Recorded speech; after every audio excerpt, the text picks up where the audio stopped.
नमस्कार, मी सूरज गवळी।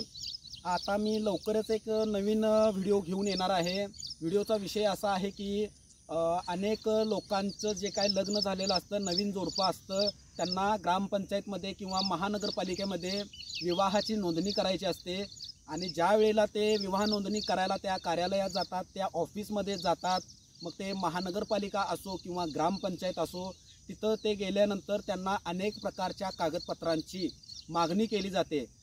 अशा कागदपत्रांची मागणी केली जाते की जे शक्यच नाही आहे। काहींचा जन्माचा दाखला नसतो, तर काहींचा शाळा सोडलेला दाखला नसतो, तर काहींचा आपला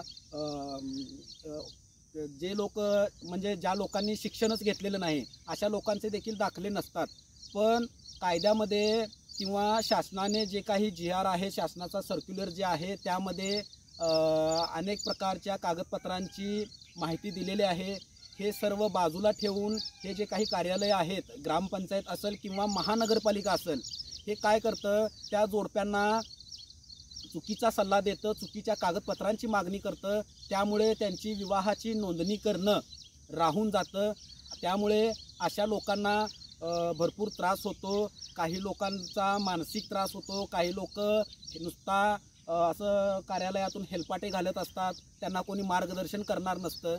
म्हणून असंच एक जोडपं माझ्याकडं आलं होतं। त्यांना मी माहिती दिली, त्यांना व्यवस्थित सगळं सांगितलं। मग मला समजलं की बाबा अशा प्रकारच्या देखील समस्या असतात की विवाह नोंदणी करायला गेल्यानंतर चुकीच्या पद्धतीनं कागदपत्र मागितली जातात, ज्याची तरतूद कायद्यामध्ये नाही किंवा शासनाच्या आदेशामध्ये नाही किंवा शासनाच्या सर्क्युलरमध्ये नाही। अशा कागदपत्रांची मागणी केली जाते आणि त्यांना तेथून हकलून लावलं जातं।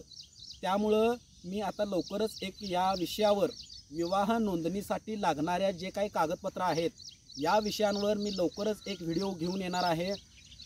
अशा प्रकारची जर तुम्हाला माहिती ऐकायची असेल, समजून घ्यायची असेल, तर माझं हे YouTube चॅनल आहे सूरज गवळी लॉ, हे तुम्ही सबस्क्राईब करा। आणि माझे जे काही नवीन नवीन व्हिडिओ येणार आहेत कायद्यासंदर्भात, माहिती संदर्भात, ते तुम्ही पाहत जा आणि इतर लोकांना देखील ते शेअर करा आणि सांगत चला। धन्यवाद।